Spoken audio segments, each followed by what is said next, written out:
Welcome, everyone, to the No Streetlights podcast. I'm Aaron. And I'm Tim. We'll be diving deeply into what we've been through, how it changed us, and what we've learned. We want to crush stigmas through exploration and raw, honest discussions. Let's come together and break through these social norms by being vulnerable and open with each other. So take a breath, relax, and be welcome. And a huge thank you to Highland Markle for the original music, as well as all the pre- and post-production assistance. You can find him on Instagram at Highland Markle. That's HylandMarkle, Highland Markle. We couldn't have done it without you, brother. Thank you. Thank you. Thanks, hi. Funny enough, I have a sneaking suspicion Highland is going to get mentioned quite a bit in this episode. What? My oldest friend, who I'm super proud of and close to? You think I'm going to talk about that guy? I would be shocked if you did, actually, because all you do is talk about how great Highland is. So I think you've kind of said everything you need to say about it, right? Well, I would say get your fork and head towards an outlet because you're about to be shocked, my friend. Oh, yikes. All right. Well, I'm excited about this. It's going to be a fun episode. I think so, too, because we have a lot of great things to talk about today. Actually, what are we talking about, Aaron? We're talking about our friends. And you've mentioned someone a couple times, and I think this individual would be a good starting point. So, Highland, are you ready? I hope you are. Maybe we could do like an Are You Ready, kids? I can't. I can't hear you. That was a really good one. Thanks. I was born to be a voice actor. Yeah. Well, look what we're doing, where we are. Yeah. Tim and I have faced many challenges on our journeys of personal growth, including many pertaining to mental health. That's why we're excited to talk about our sponsorship with BetterHelp.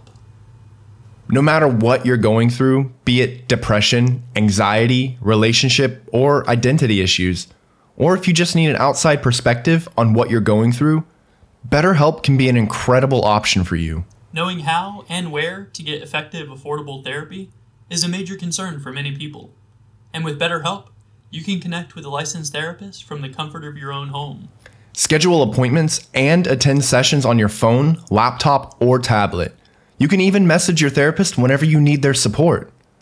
If you're interested in giving therapy a try, check out betterhelp.com/NSLP for No Streetlights Podcast, or click the link in the description to start your journey of improving your mental health and becoming who you want to be. By using our link, you'll get 10% off your first month, and you'll be helping our message reach even more people. Thank you so much for all of your support.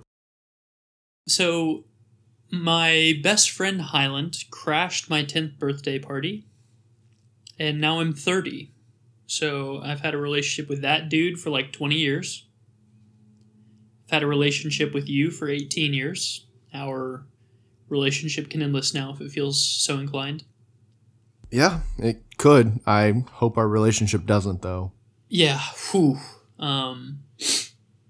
If it does, it can always reach out to us because we've been there, done that. Yeah, we got some experience. Yeah, but, from having my 10th birthday crashed, having you launch a soccer ball into my groin, all the other ways I've met my friends, I'm really grateful that I have you guys around me. I don't know how I've managed it, but I've got the cream of the crop surrounding me. Yeah. I'm so grateful for that because you guys teach me so much. Even being friends with you, I know that one of the things you're looking towards me for in this symbiotic relationship we call a friendship is you think that I'm like the most courageous, brave person ever. So when I need to be brave or courageous, I think to myself, like, Tim's looking to me to be courageous. So if I flake out or whatever, I'm kind of letting my friend down. So that helps me be a better person because I want you to see me be strong and try and emulate that. So in a way, I'm kind of trying to cause an emulation response that is going to be beneficial to us both. Yeah, you're almost a self-fulfilling prophecy at that point, you know? Yeah. You know that I look at you as a courageous and brave person, and because of that, you have to be courageous and brave, otherwise you're going to let me down. Not that you would actually let me down, but, you know. But that's how I'm tricking my brain into being brave when I need to, is I'm like, dude, my friend Tim, he needs me to be strong, like when you got OC sprayed. You were like, man, Aaron made it through. That means I have to. Yeah. I've been in a surprising amount of situations where I've thought to myself, Aaron's already done this. I have to finish through this. I cannot, you know, kind of a little bit of a little rivalry going on for a second, but, you know, I can't let each other. Yeah, exactly. And that's, you know, the whole point of our friendship. We challenge each other and we welcome the challenge. I think that's a green flag in a relationship, is if you are challenging each other while still like loving and respecting and being kind. Yeah, absolutely. A little bit of friendly games and friendly challenges that's not unhealthy whatsoever. I mentioned in the leadership episode how there's nothing wrong with being ambitious and, you know, looking to take on more responsibilities. And it kind of circles back into my idea with that too. There's nothing wrong with some friendly challenges, a little bit of friendly competition. Yeah, so we're already going to get deep on this. So I hope you brought your floaties. I got a shovel. Same thing. Same exact thing. This is us doing the yes and. Yes and. I like it. That we were talking about last week. Yeah. So a lot of the barriers to friendship are the same as like communication barriers. So it's going to be internal barriers, external barriers, the message, the medium, you know, that ballpark of stuff. So I'm going to talk about my buddy Joe from Poland. He's a big, beautiful, tattooed man. And whenever I got to Poland, he was already well established and everyone liked him. I have always struggled with feeling like people don't like me or people don't want me around. So whenever I meet someone who people are happy to see, I'm like, oh, heck, dude, this dude's got stuff figured out. I don't. But he saw my intelligence, how strong I was in like my core personality. Like no matter what anyone else is doing, I'm gonna be me. And I feel like a lot of people kind of fall under the peer pressure of adapting to what's around them, and I just don't. So that affects people in very different ways. So he was like, oh, dang, man, this guy's coming in, trying to impose his will since he's the new watch commander or whatever. You know, screw this guy. And I was like, man, I'm trying to make stuff better for these guys, and everyone's being obstinate. And this big, beautiful, tattooed man isn't doing crap, and they're eating out of the palm of his hands. But then, one night we had to go on a airport run to go pick up a new recruit or a new gain for the command. And it was a little bit into the drive, and we kind of opened up to each other because we knew we had several hours on the Polish back roads. So I said, heck, I'm just going to be open and honest with this guy. And if we don't like each other after that, I mean, what more can I do? Yeah. So I think I kind of opened up with him the same way I opened up to you, but not in as shitty of a way because I had learned somewhat. So I was like, hey, man, we're both grown-ass men, right? And of course he's, hell yeah, we're grown men. And I was like, one of the crappiest things is like realizing that my dad's gonna die. And he was like, oh, fuck, I'm not ready for this. And I was like, me either, buckle up. And we talked about like our dad's mortality and how that we were scared that we were going to lose our dads and not be able to meet up to their expectations or fill their shoes. And then I talked about how I didn't like him because he was this big, beautiful man who, was really laid back and stuff. And he was like, nah, man, like, I'm panicking. Like, I'm filled with anxiety. And so I was open about my depression, so he opened up about his anxiety. And, like, after that day, dude, best friends. Joe and I spent hours together every day, going to the gym, riffing off each other the same way that you and I do. Hell so yeah. I can't wait to have him on the pod. You know Joe. Yeah, was he at your wedding? No, he's where you are. Or was. Oh, that yeah, big Joe. beautiful Joe. Yeah. Yeah. Okay. Yeah, I never called him by his first name, so. No, you guys work together and very distantly, but you know who I'm talking about. Yeah. No, I love that guy. He's incredible. He's a great dude. Like I said, I've chosen to be open, honest, and vulnerable, and I've asked those around me to be brave enough to do the same. And the results kind of speak for themselves, Yeah. Everyone who meets my friends are like, wow, these people are phenomenal. And it's just because I try and see people for who they really are. I try and accept them and love them and support them however I can. And I think that's kind of what you're supposed to do to be a friend. And so hopefully that's something I can convey in this podcast, be it 30 minutes, 45 minutes, 2 hours, 800 episodes, 800 episode dropping next week. Hope everybody's ready. Yeah, good luck, Tim. Sorry, I don't know how to edit yet. No, that's okay. I barely know what I'm doing, so. I do agree with you there. I posed this question to you probably 3 days ago now, something around that time frame. And we were just talking to each other on the phone, off mic and whatnot. And I said, man, how on earth did you get surrounded by all these incredible people? And your response was something along the lines of, I don't know. I have no idea, yeah. No clue. And it's like how we said we're so lucky to have our wives.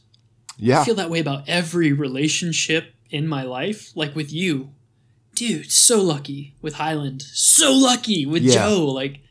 And I think that's how we talked about a couple episodes ago now. I just try and see people for who they are and be a little empathetic. I mean, yeah, that's, after having worked on yourself and coming to certain conclusions and resolutions with your own personality, I'm speaking from my perspective, of course. I used to not be a very open person. We've mentioned in a couple episodes now that I'm relatively introverted. Yeah. But the past couple of years, I have come to terms with who I am and kind of focused and self-reflected. And that introvert side of me is going away. I'm not as introverted as I used to be. I used to hate talking to people, especially if I hardly knew them. And I hated being the person to initiate a conversation. But, now I've been able to break through that barrier. And honestly, a lot of it comes from you. Like, one thing that you said is you try to emulate your friends. And you always talk about how, or you were just talking about how you don't change your personality to fit the people around you. You stay who you are. And I've always admired that. It blows my mind how you can just go and talk to people. But I've tried to work on that. And yeah, I'm a pretty outgoing and talkative person now. Yeah, so I think one of the huge things, that hopefully people take away from this is that you should just be your authentic self. And if you're an a-hole, people are going to tell you you're an a-hole, and you can work on that, or you can just not be around people anymore. Or if, I'm hanging out with my buddy Tim and he challenges something I'm doing, I should be humble enough to reflect on that and see if that's something I need to change. So I think the big thing I try to do is just be my own authentic self, and I try to be a safe space for my friends and those around me to be their true authentic selves. Yeah. And then we kind of see like, oh, hey, these people still love me even though like I'm loud and boisterous and I yell and I throw things. But people still love me. You know, I said my vows and I said my post-wedding thank you speech that like I have felt so often like I don't deserve the love of the people in my life. But that's just truly perceiving that love and realizing that it's the huge selfless thing that it is we can't ever feel like we're deserving of something so boundless. So we just have to try and kind of earn our paycheck in a way. You know, I would be disrespecting Damon if I wasn't my best self the way he has challenged me to be. Yeah. Because he's invested so much in me. Yeah. My best friend Tim, he relies on me so heavily for stuff. So why wouldn't I be creative with him and have a podcast with him to show him that it's safe to be creative? And look what's happened. Now we're both working with your wife on, you know, animated films, and we're starting this podcast, and I'm in the vision board stage of starting like a nonprofit and stuff that I've always wanted to do. Yeah. And so I think just if we're our authentic selves and we just love and respect everyone around us, that's going to lead to like a pretty sick world to live in. Yeah. Sick as in like sick, not sick as in like, you know, you need to take some Robitussin. Or like wear a mask all the time. Yeah. But if you want to wear a mask, you totally should. Yeah, don't be scared about that, you know. Think about others. I mean, and if someone's like, you're weird for wearing a mask, tell them to go heck themselves. Yeah. Yeah, that's pretty much a wrap on this episode. I think you summarized all the philosophy that we needed.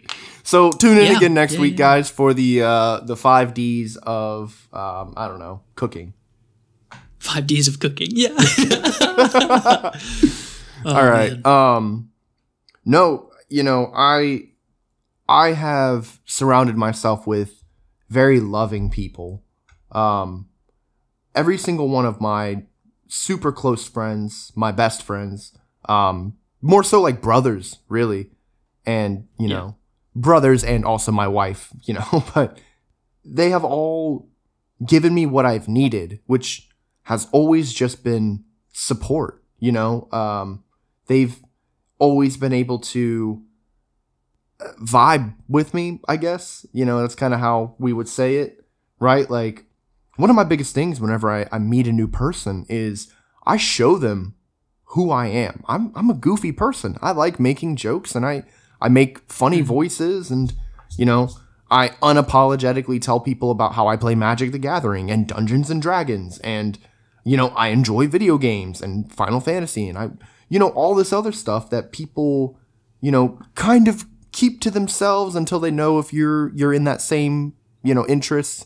But I just like to know, like, hey, you ever played Magic the Gathering? You do? You haven't? Fun game. You should really give it a shot.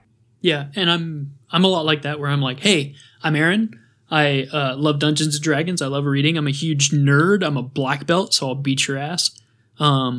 I love snowboarding, but I'm also a disabled vet. My neck and back are all screwed up, so some days I might just be in my recliner all day. And I struggle with depression, and I'm loud, and I yell at things, and I throw things, and they're like, dude, me too. Me too. Respect. Yeah. Just pounding their chest. I think we just have so much more in common than we don't. Yeah. Yeah. You know, I'm probably not that open with people. You know, I'm still slightly introverted, but you know, when it comes to like my interests, when it comes to like my interests, I like to make it known, like, this is what I like to talk about.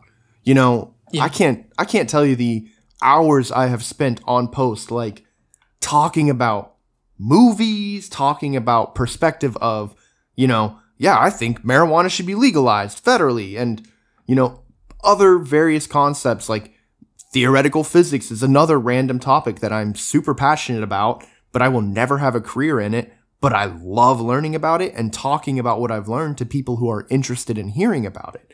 And Yep.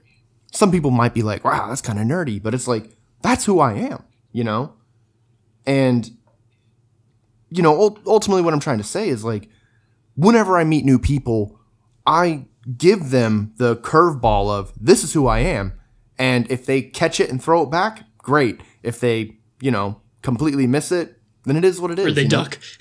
or they duck, dive, and dodge. Damn it. But, you know, I've spent so much time around various types of people and so many different kinds of personalities, reserved people, outgoing people, soft-spoken but loving people, you know, toxic people. I've spent plenty of time around these individuals that I don't want to go through the small talk. Yeah, this weather's great. Yep. Did you catch that game last night? I didn't. I don't watch sports. You know, I kind of want to skip that conversation and go to the, so did you hear about that alien that landed in London last month? You know, like, what was that? It was in the yellow pages. You should read about it. You know, What do you think about string theory? Yeah. What do you think about string theory? And they're like, what the hell is that? And I'm like, well, I can tell you. And if you don't want to have a conversation with me after I explain my limited knowledge of it, then fine. Whatever. I guess we can Go talk with somebody about the sports ball. Yeah, you know, we can spend the next 2.5 hours on post looking at a freaking road in front of us. Why not? Yeah. So one of the things that you kind of touched on that I want to highlight is the whole friendship levels thing. Yeah. And that's so many languages have like friend, best friend, acquaintance, work associate. And I don't think we use enough of that clarifying language here in the States because like you, Highland, Joe, all of my really close friends, I call all of you my best friends.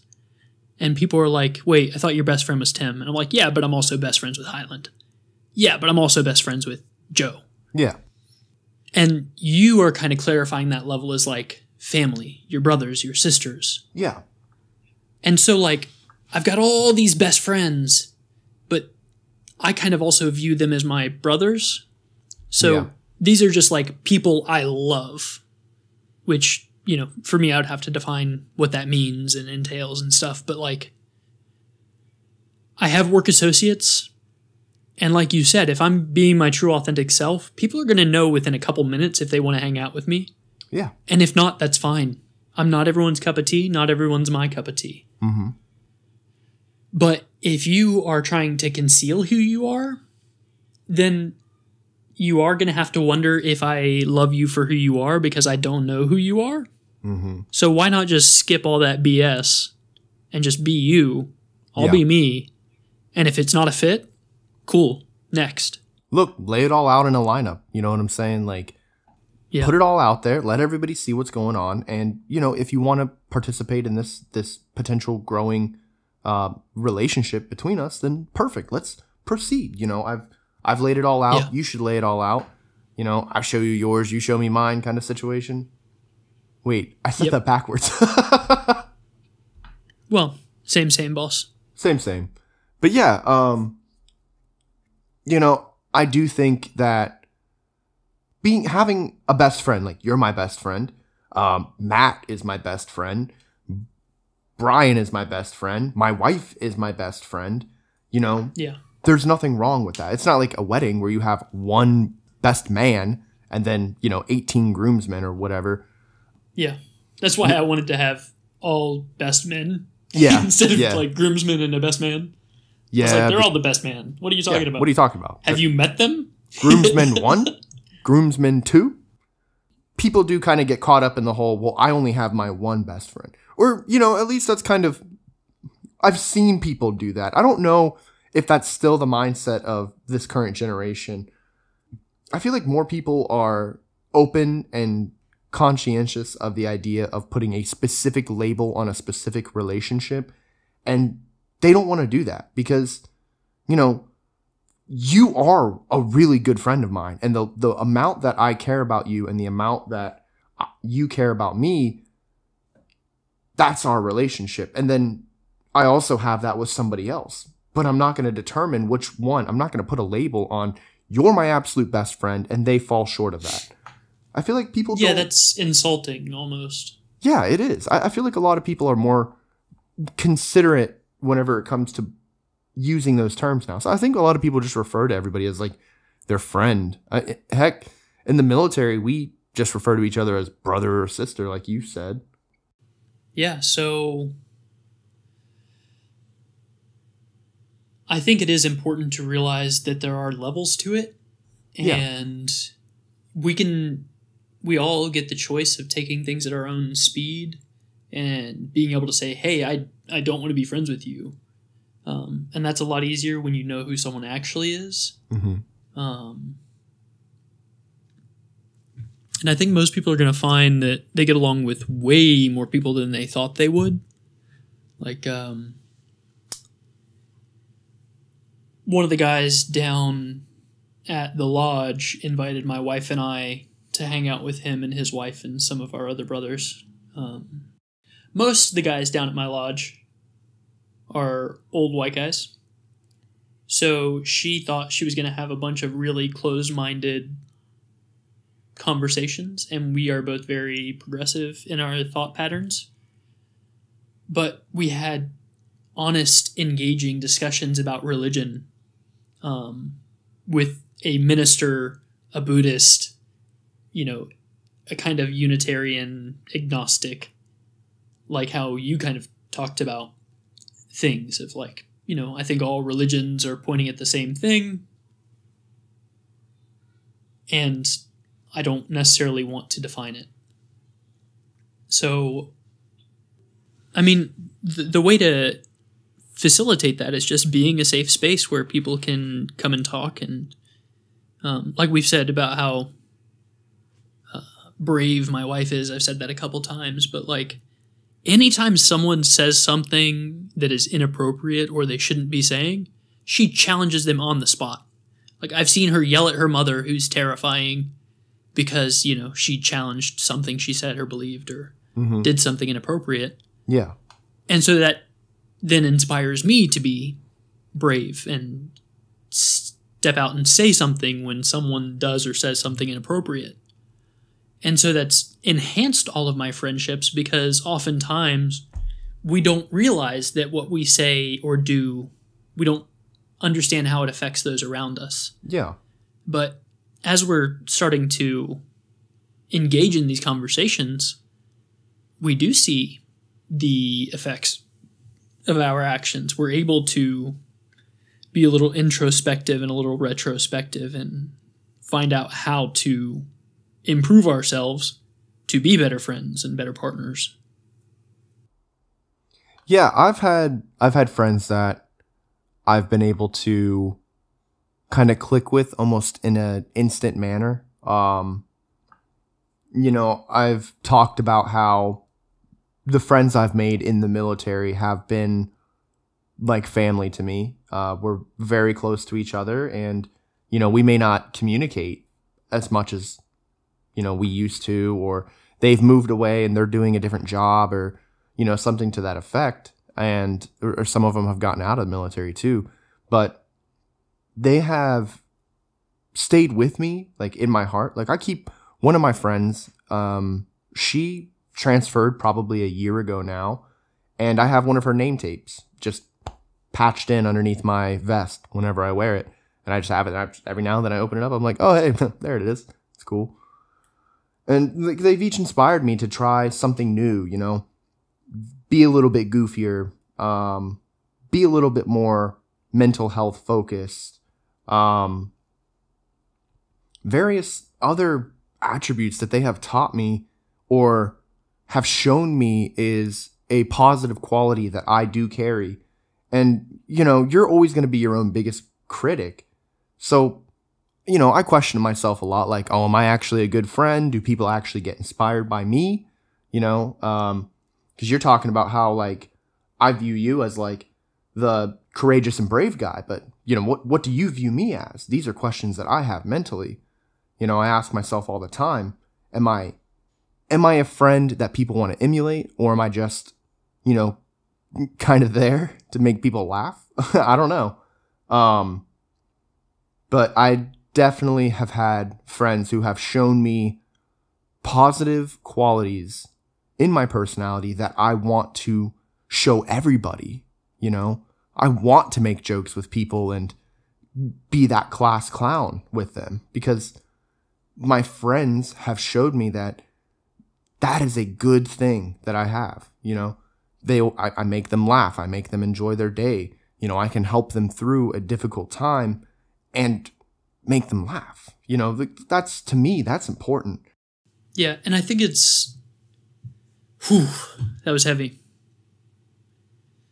So, a couple of things I wanted to convey in this episode, which I think you just did a great job of conveying, that I kind of want to summarize or put into words if I can. Yeah. Is that, one of the key things is you need to learn from and teach. As we talked about in the leadership episode, our intro episode and stuff, like, everyone has a voice. Everyone has different experiences, different points of view. And everyone deserves to be heard. So we need to be listening to seniors and subordinates, our peers, people who are better than us at things. Like my other friend Joe, his finances are phenomenal. And so whenever I think of like financial literacy, I give him a call. Or like when I need help, I'm like, hey Joe, how do I do this or that? And he's there because when he needs me, I'm there. So there is a degree of reciprocity where we need to be learning from those around us, but also teaching those around us. So I showed Joe the same way I showed you, the same way I showed other Joe, the same way I showed Highland, that I'm my true authentic self, and people still choose to accept me. So that must mean that it's safe for you to be your authentic self and still be loved. And I have the same doubts you have, where you're like, do people really feel inspired by me? Mm-hmm.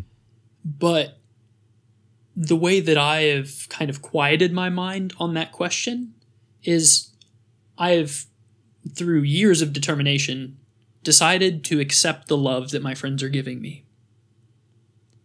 Even if I don't feel worthy of that love, it'd be like if you're giving me love and I don't accept it, that means I think that you're wrong in giving me that love. Yeah.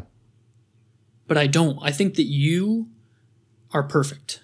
I think you're amazing. I love everything about you. So it would kind of invalidate your existence if I didn't accept your love. Mm-hmm. Because I'm saying, this dude knows what he's about, and I love him and see him for who he is. But you're saying that you love me, so if I challenge that, it's hard to kind of express exactly in words, because I am still going to challenge you. But I've just had to accept that you guys love me for a reason. And if I don't see why you love me, I can come and ask you. Yeah. So I just constantly try and learn from those around me and teach those around me in the way that we discussed in our leadership episode of like, if you're doing something I like, I'm going to tell you that I like what you're doing. If you're doing something I don't like, I'm going to tell you that I don't like what you're doing. And if you respect me, you'll say, okay, well, maybe I should be different. If, Aaron's not comfortable when I use this kind of language, mm-hmm. maybe I shouldn't use that kind of language. And so one of the things we do in our friendship is quite often we talk about how we're feeling. We're not afraid to be called a name because we've expressed time and time again over the past nearly 20 years that I'm going to love you and accept you. you're allowed to be you. And if you do something I don't like, I'm not going to wait 6 months till things boil over. I'm going to address it there in the moment. Yeah. I mean, even today, we were supposed to start our first call at 10. And it was like 10:20 or something. You had to eat and stuff. And I was like, hey, man, I need you to respect my time. And you were like, dude, I totally got you. That's on me. Let's move forward. Let's break this bread, man. Yeah. And we got to it. And to me, that's that clean slate tenet you were talking about with your marriage. Of if something's wrong, me being a type A, I'm going to address it immediately. You being a little more introverted, you might want to do it via text after we're done recording. Mm-hmm. Hey, man, I wasn't cool how you called me out on this one thing. So, in the future, let's talk about it first. Then we'll hit record. Right. And I have to be humble enough to be able to accept that. The amount of times that I have let something boil over and not addressed it with one of my best friends, I regret that. I regret those times, right? There was a lot of unnecessary tension in a friendship that means a lot to me. One example I have is with Brian. Him and I used to go to the gym all the time. And I'm talking probably almost pushing 2 years straight of just about every night being surrounded by each other. And, the more time you spend around somebody, the more chances of frustration from something can develop, right? Well, I look back on those and I was not a mentally healthy enough person or in the right place to address something, but, we had like an argument or we had gotten upset with each other about something. And that was from probably maybe a multiple different situations that had just ended up boiling over. And, nowadays, like, I'm not going to let something like that happen. I remember, I think it was a little over a year and a half ago now, but whenever I was dealing with my mother being in the hospital, there was some family drama that, I was really worried was going to start tearing apart my relationships. And I wasn't going to let that happen. I'm dealing with something else right now, but I'm going to make sure that this is okay first. Like, let's heal these. So, because I remember I called Brian and I straight up told him, I was like, hey, this is what happened. This is what was on my mind. This is not what I intended it to come off as. And we had the conversation. And not only that, but I also ended up calling somebody else and saying virtually the exact same thing and just letting them know, like, hey, I don't want this to be not addressed. If I just let this boil over, I may lose you forever in my life. I'm not going to let that happen. One of the big things that we have to be willing to say in order to be fulfilling our end of the deal in a healthy relationship is being able to reflect on something and go to someone and say, I am sorry for how I made you feel. Yes. It was not my intent to make you feel that way, but I recognize that I made you feel some type of way that is unacceptable. You don't deserve that. Yeah. Here's why I did the thing, because I was dealing with my mom being in the hospital. I was overwhelmed from work. I was emotionally exhausted from, my buddy's dog dying. Yeah. So, like, I couldn't have an emotionally open conversation with you because I was emotionally exhausted. Yeah. Or I'm sorry I was mean because I was hungry. Yeah. I need to communicate that better. Yeah, but if you are open and honest with those around you, they're going to be open and honest with you. They're going to say, hey, I'm not comfortable with how you were. Yeah. And it's very important too. And as a friend, as another person, your example is perfect, right? Whenever we called and, you told me I need to respect your time. I need to be receptive to what you're telling me too, right? I really care about what you think. And I absolutely don't want to just, whatever, your time's not better than mine. No, we had this conversation. We knew exactly what the plan was, and I deviated from that plan with very little communication in the process. And you confronting me on that matter, one, it was a brief confrontation. It wasn't like it was, we didn't dwell on the topic forever. It was or yell and fight and.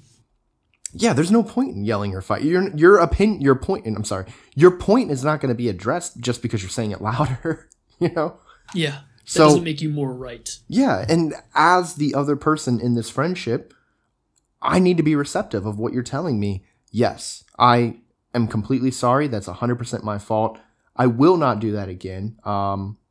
That's take a little bit of accountability for my actions, apologize, and then, we're, for the most part, unless there's anything else to follow up on with it, we're good, Like, you and I have been friends for 18 years. We know the ins and outs of each other for a good most part, Like, we're not going to dwell on something. We've talked about it. We're both good. We're ready to move on. There's no hidden emotions or hidden feelings between you and I.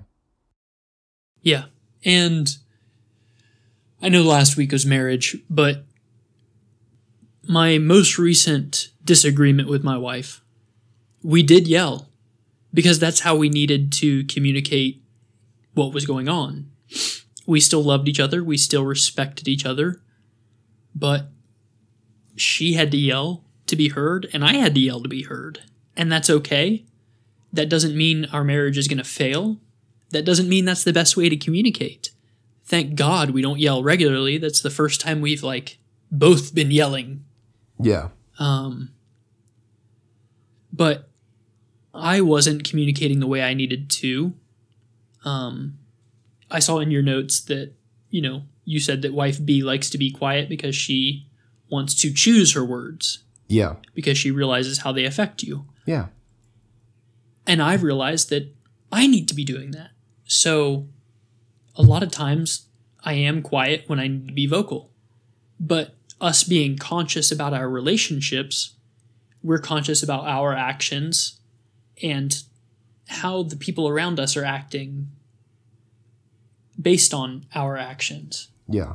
So in that last fight, she did the thing that upset me, but I didn't communicate the solution, I think is the key point. I didn't really provide. So I was withholding a solution in our relationship, which isn't fair to her. So, I had huge blow-up fights with Highland when we were younger, but that's because we didn't know how to communicate. So that's another huge thing we're trying to do here, you and I, is show people how to communicate because that we are currently learning how to do it. Communicating is a perishable skill. It is something that you have to keep flexing. It's a muscle that needs work. Yeah. You can't expect to be good at communicating if you don't talk. Yeah. So one of the big things you talked about in one of the other times we spoke was you said you thought you had already beat that demon, talking about alcoholism back in, whenever we were talking about that. But something that's resonated with me is someone once said, you don't feel velocity, you only feel acceleration. So if you aren't working at getting better, you are stagnating. And for me, I just visualize that in 4D space or whatever, a graph over time. But if I'm not constantly working at being a better partner to my wife, I'm actively becoming a worse partner for my wife. If I'm not actively trying to be a better friend to you, I am actively becoming a worse friend. But one of the pleasant things about male relationships or at least one of the things I have found more consistently in my male friendships as opposed to my female relationships is that we can pick up exactly where we left off. Whereas most of the people I'm friends with that identify as female want more consistent reassurance. And so as someone who's conscious in all of my relationships, I try and provide more consistent feedback to the women in my life. And I can call my buddy Tim or Highland twice a year and he knows I love him. Well, look, you can call me once in January, you can call me once in like July or something. And, whatever conversation we were having in January, you're going to call me again 6 months later. And I'm going to be like, hey, yeah, you remember when we were talking about Legos or whatever the heck we were talking about? And here's the thing I said the other night when talking with another friend of mine, I was like, 2 guys can see each other after not seeing each other in 10 years. And we'd be like, hey, what's up? Hey, what's up? Good. Good. Yeah, good. And later your wife will be like, hey, are Aaron and his wife doing well? And you'd be like, yeah, I think so. She'd be like, what do you mean? Didn't you guys talk about it? Well, no, he said he was good. And women need to clarify, like, is your marriage good? Are you physically healthy? Whereas guys are like, good? Yeah, good. Okay, well, good. Thumbs up. Anything new? No, everything's the same. Okay, well, call me if you need me. Sweet. Love you. Bye. The dish is still draining? All right, well, don't get a shovel then. Okay, I'm not trying to be the person who is going to just completely disagree with you, but the female friends that I have made here are very similar to how my male friends are. We pick up right where we left off, which is, it is something new, right, to me in a way. I've always kind of gotten along with like women a little bit better than men. Well, I think a lot of that is because we were raised by women, so we feel safe more quickly around women. Yeah. I mean, that to me that makes sense, But and I've actively been thinking about this for years, so that's probably just actually that might be something interesting we should talk about on another episode. Oh yeah, we will. We definitely will. But no, so some of the female friends, okay, my real close female friends out here, which there's probably a good, I'm going to say, spitballing off the top of my head, about four to five, like really close female friends I've made out here. I don't talk to them super frequently. Maybe a message or two, like every month or something to that effect. Mostly because I'm really bad about responding to like a lot of the times like I'm easily distracted and I kind of just slip away from answering like a Snapchat or something to that effect. I think I've got a good way to view that. You are busy, you have a very full life, and we only have so much emotional capacity. It's okay that your work takes 50% of your emotional capacity. It's okay if your wife takes 40% of your emotional capacity, and then the rest of your friends have already soaked up that 10% so you don't get back to me. That's okay. I think we're collectively getting better at communicating that, and that's why everyone, regardless of gender or gender identity or whatever, everyone's kind of picking up where we left off because we're realizing, like, if my friend has a problem with me, they'll probably let me know. That's very smart. I think most people understand where they stand with their friends, If you are in a healthy friendship that your communication is to that degree, then yeah, exactly, right? Hey, I know if they were upset at me, they would say something. And that's completely fine. You're right. I do get caught up a lot. Like, particularly my job can be very exhausting, especially socially. My social battery is drained after I have to interview people or, advise them of their rights. Like, or just interact with other people day to day, 8 hours a day. Like, that's exhausting. And most of the time, my interactions with people are usually because they're in trouble. So I'm already going into a stressful situation, knowing that I'm working to diffuse something as well as like get to the truth. But it's just so, it's like flexing before you go to the gym. Your muscles are going to be tired, No, it's just that we are getting better at communicating, hey, we're all doing our best. Yeah. Is what I'm taking away from this. Is like, if one of my friends has a problem with me, or my actions or my behaviors, I'm expecting them to be brave enough to address me or address that with me. And I understand that my friends expect me to be brave enough to tell them I have an issue with their behavior if I do. So I just think that's allowing us to communicate more openly and pick it up where we left off. So I think it's very clear that you and I have developed our social interactions and how we view our friendships and everything. But, you know, for me personally, I know for a fact that I wasn't always like that. When did you start realizing that either A, you needed, if you ever did, A, you need to start thinking about, you know, I need to be more empathetic towards my friends. I need to be brave enough to confront them. Or, you know, have you always been like that? Have you always thought that, you know, your communication skills have developed better, but has your mindset developed, or has it stayed the same? So thank you for that, Tim. I think that's a great direction to steer this in. So thank you for doing that.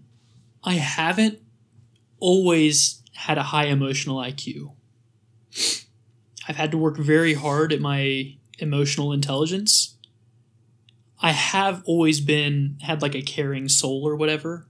Like when I was a little kid, I would, you know, save change, and when I had $1, I was like, cool, I can get Mama a flower, and she'll love that. God, so I've always been adorable.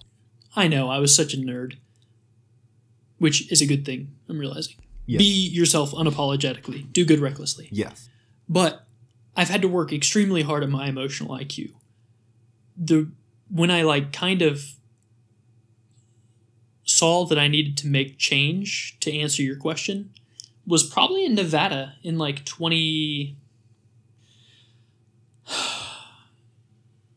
What year was it that terrible thing happened that I became your most senior friend? 2018. 2018. So 2017 is probably when I realized that the commonality in all my failed relationships, it was me. Mm-hmm. So there's no way everyone's wrong and I'm right. So I need to do something. So I started looking into emotional IQ, healthy relationships. You know, I read Attached, the science of adult human interaction or something like that. I don't know, a couple doctors wrote the book. Amazing. Everyone should read it. Well, if you ever intend to have a healthy relationship. Hopefully that's everybody's goal. Yeah, but I've had to work very hard at becoming a better friend. Mm-hmm. And I think we all have to do that. So I'm not ashamed of myself for having to learn. I am ashamed of the behaviors that I exhibited before I knew better. Yeah. But I think that's we've said that a few times, and that's a point we're trying to convey is if you're not looking back and like feeling some vicarious embarrassment for how you used to behave, you're probably not changing your behaviors, which means you're probably actively getting worse. Yeah. You know how we said we only feel acceleration. So if you're not getting better, you're stagnating. Yeah. So, you know, I am constantly working at it. I'm constantly also making mistakes, as we've kind of talked about a couple times. But the important part is that I'm learning from those mistakes and I'm recognizing those mistakes. And when my friend Tim challenges me, I'm stopping and being like, oh, was that wrong? And I, you know, have that conversation then. Yeah. I know for a fact that I have always been very conscious about being a bad friend to people. You know, I hate making my friends upset. But I know for a fact that there were times when I probably should have made my friends upset, and that's okay. But, you know, the ultimate reason that I'd be doing something to that effect is because I'm, you know, confronting them about how I felt or something to that degree. But, you know, as I said earlier with my story with Brian, you know, I wasn't socially strong enough to confront my friends specifically when I would be emotionally distressed by or feeling a tension between us about something. And probably would have saved myself a lot of headaches, a lot of sadness. And, all of my friends now, we're very good. We're very close. I call Brian and then Matt regularly. I live with my wife, who is one of my best friends too. And, I talk to you very frequent. We've kind of had an uptick in our conversation, but it's not because our friendship is stronger. It's because, we've decided to take on this project, and, it's opened up a pathway for us to have regular communication. But our friendship is still as strong as it was, even when we weren't calling each other as frequent. Because I know I could have called you anytime I needed to. And same for you. Same. And yep, exactly. Yeah. But, it's taken me years to get to that point, to actually understand that as a friend, there are things that I have to do that may feel slightly uncomfortable, but it's going to benefit the friendship. Maybe I have to be a little bit confrontational. Maybe I have to say something that might be a little upsetting. Maybe I have to tell you some truth that, you're not exactly going to like. But I already know that our friendship is solid. And it's going to be worth doing it now than letting it fester. And I really wish I would have known that years ago, man. Like 2010, 2011 time frame, the amount of friendships that I always let that tension just boil over, and it wasn't worth it, I'm really lucky because a lot of the people that I've known for years are still willing to reach out and say words and stuff. In fact, I had a friend that, I'm not going to name them because I haven't talked to them about this, but we weren't friends for a very long time.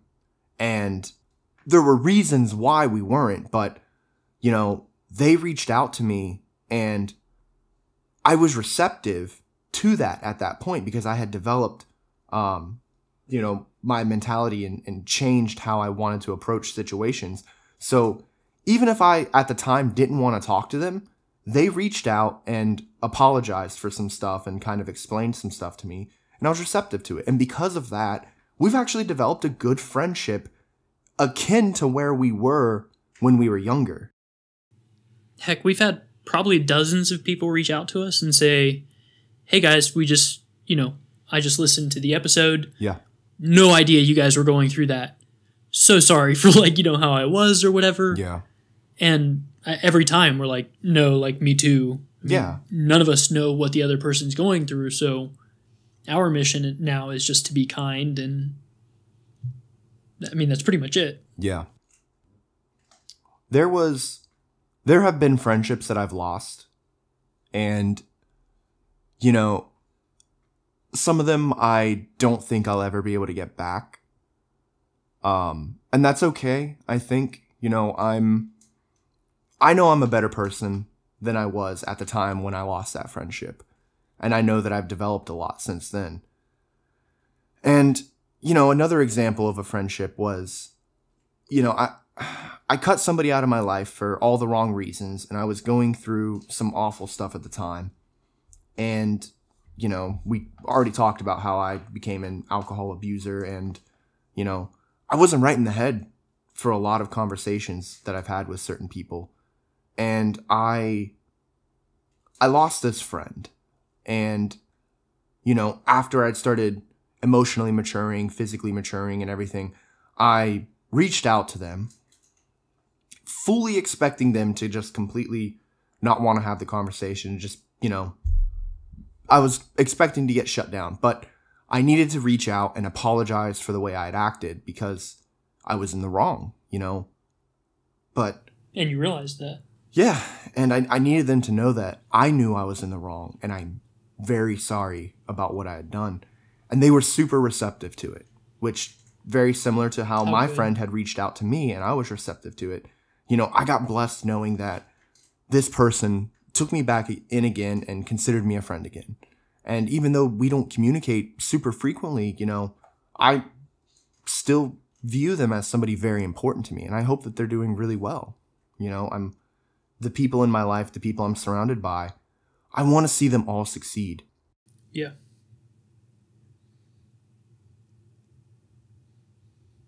If you didn't, I would recommend you surround yourself with different people. So people ask me how I found my tribe, and I mean, this is it. Yeah.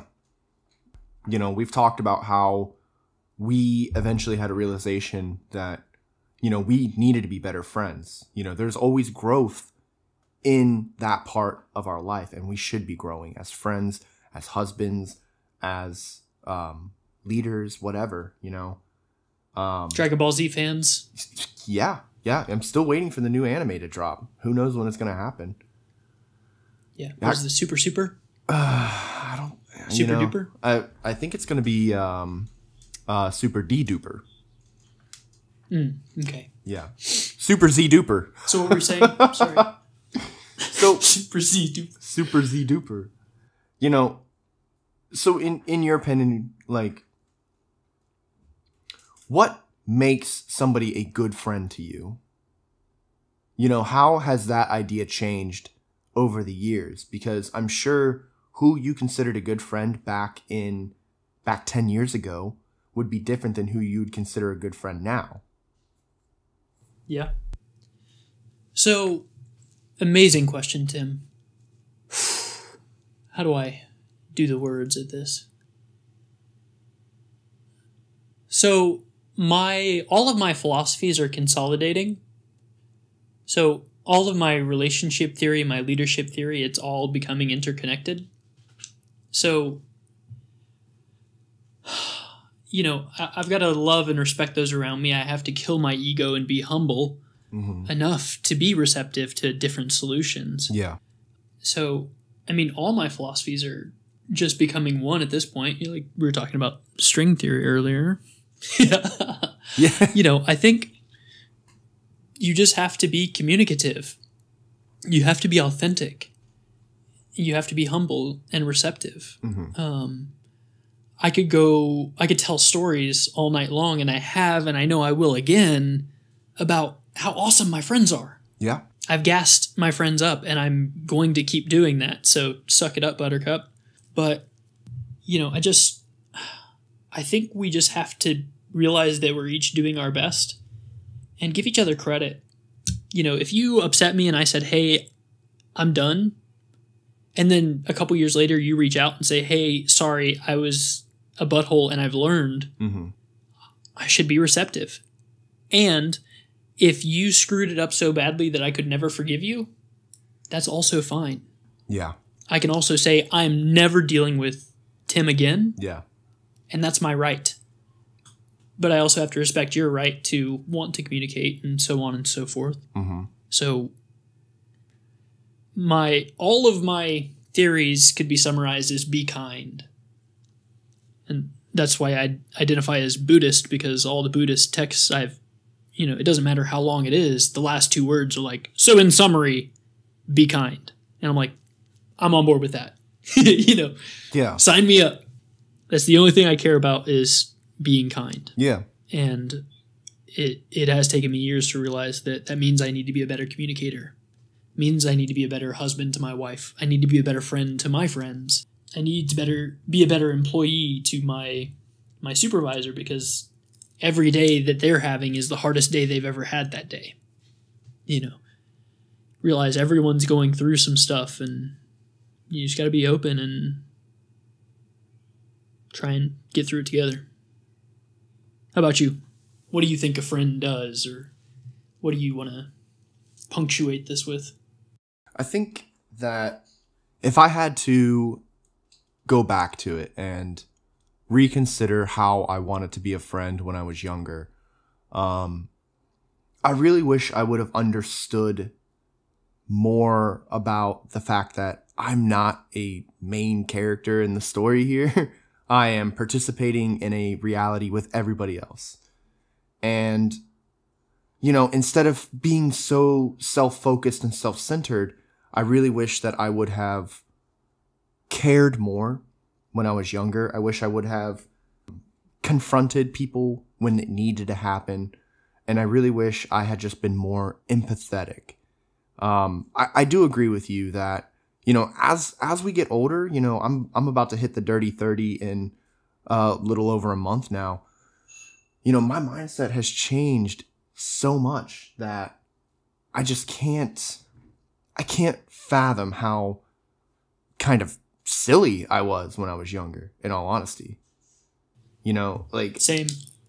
It's mind-blowing to me. And, I really wish that, a time machine existed, or I could go back into the past, like the butterfly effect or something, but I can't do that. And I have to live with the dumb choices I've made and try to better myself for the future. So for any of our younger audience, for anybody who's listening to this and wondering, are you a good friend, or is your choice in friendships good, or anything to that effect, think to yourself about what you want out of a friendship. What is it that you want to be able to bring to the table to your friends, and try and emulate that. Try and be the greatest friend to your friend that you possibly can be. And be a little empathetic, be a little open, be brave enough to confront them if you're upset about something. Yeah, so what I would kind of say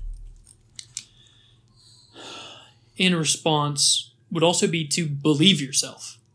So if you think that someone you're hanging out with has different ambitions or a moral compass that you're not comfortable with, believe your gut feeling. That if you don't think that person should be a member of your tribe, well, don't invite them back to your compound if you don't think that they're going to be part of your team. Yeah. You definitely need to believe yourself. Mm-hmm. And part of that is accepting the love from those around you. To kind of expand a little bit on that idea too, right? Like if you do have a friendship that does kind of feel like you're drifting because of, your interests are changing, or your friend is becoming a person that you aren't really that interested in hanging out with anymore, going in the same vein of the bravery, like you can always talk to them about it. But I do think that people can change and they can become a completely different person. And that's okay. If your friendship ends because you guys, gals, whatever, are on completely different paths to a different destination, that's okay. Mm-hmm. So, is there anything else that we want to outline in this conversation, this friendship discussion? I don't know. I will point out that you did just say, just to piggyback off of what he said. To piggyback off of him. Yeah. Yeah, that's true. I did say that, didn't I? You've been in too long? Yeah, no kidding. God, I need to be a civilian again, man. Yeah. Please like Please and take a break. subscribe to our podcast so I can get out of the military. Share. So Share. And subscribe to our Patreon. I don't know if it's up yet or not, but I hope it is. I created it, but we need to do all the things. All right. Well, thank you for taking the time to listen to us and kind of decide if you want to try and make some changes with us. That's very powerful, and I appreciate you listening and reflecting. It's hard to do, but I see you. So thanks for being here.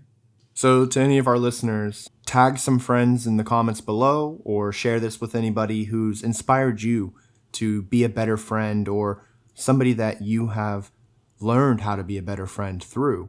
We appreciate you being part of the discussion. Can't wait to hear from you. We'll talk to you later.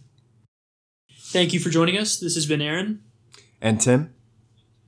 Be good to yourselves and each other. We love you. Peace.